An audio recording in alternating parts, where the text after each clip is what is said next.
கண்ணியத்துக்குரிய அல்லாஹ்வின் அடியார்களே, அல்லாஹ் ரப்புல் ஆலமீன் எப்படி அவனுடைய அருளால் அவனுடைய நாட்டத்தால் அல்லாஹ் மீண்டும் ஒரு முறை இந்த நாட்டிலே இது போன்ற மார்க்க சபைகளில் எப்படி அல்லாஹ் என்னையும் உங்களையும் ஒன்று சேர்த்தானோ அது போன்ற அல்லாஹ் ரப்புல் ஆலமீன் எம்மை ஜன்னத்துல் ஃபிர்தௌஸில் ஒன்று சேர்ப்பானாக.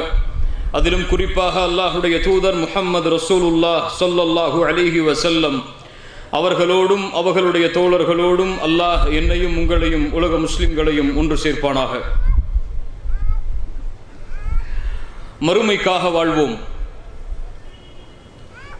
யாருடைய உள்ளம் இந்த உலக வாழ்வில் இருந்து மறுமைக்காக பயணிக்கிறதோ, யாருடைய உள்ளம் சொர்க்கத்தை நாடி இந்த உலகத்திலே வாழ்கிறதோ, யாருடைய உள்ளம் சொர்க்கத்தில் கிடைக்கும் அல்லாஹுடைய பொருத்தத்தை நாடியும் அல்லாஹுவை பார்க்கக்கூடிய அந்த நிகழ்வை நாடியும் யாருடைய உள்ளம் இந்த உலகத்தில் பயணிக்கிறதோ அவர்கள் இந்த உலக வாழ்விலும் மறு உலக வாழ்விலும் வெற்றி அடைவார்கள். இன்று உலகத்தை பார்த்தால் இந்த மார்க்கத்தை பின்பற்றுவது எம்மில் பலருக்கு சிரமமாக இருக்கிறது.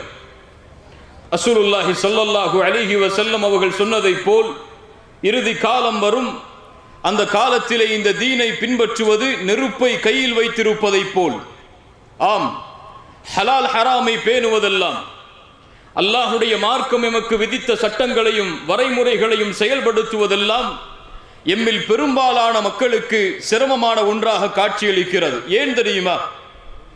ஏன் எம்மால் அல்லாஹுடைய கட்டளைகளுக்கும் அல்லாஹுடைய ரசூல் ஸல்லல்லாஹு அலைஹி வஸல்லம் அவர்களுடைய போதனைகளுக்கும் எம்மால் முழுமையாக செவிதாழ்க்க முடியவில்லை. குர்ஆன் ஒன்றை சொன்னது, ஹதீஸ் ஒன்றை சொன்னது. ஆனால் எம்மில் எத்துணை பேருடைய வாழ்க்கை இந்த இரண்டுக்கும் ஒரே பாதையில் அமைந்து கொண்டிருக்கிறது.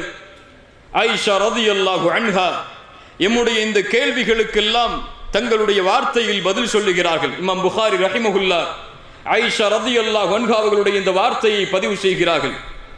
குர்ஆனில் முதலாகவே அல்லாஹ் இறக்கிய வசனங்களில் முதலாவது வசனமாகவே மதுவை அருந்தாதீர்கள் என்று அல்லாஹ் சட்டமாக கொடுத்திருந்தால் எங்களில் எல்லோரும் சொல்லுவோம், ஒருபோதும் எங்களால் மதுவை அருந்தாமல் இருக்க முடியாது என்று.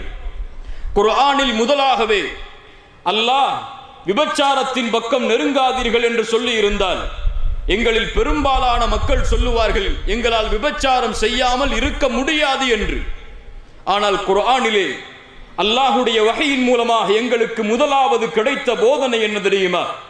குர்ஆனில் முஸ்ஹாஃபில் இப்போது அமைந்திருக்கக்கூடிய இறுதி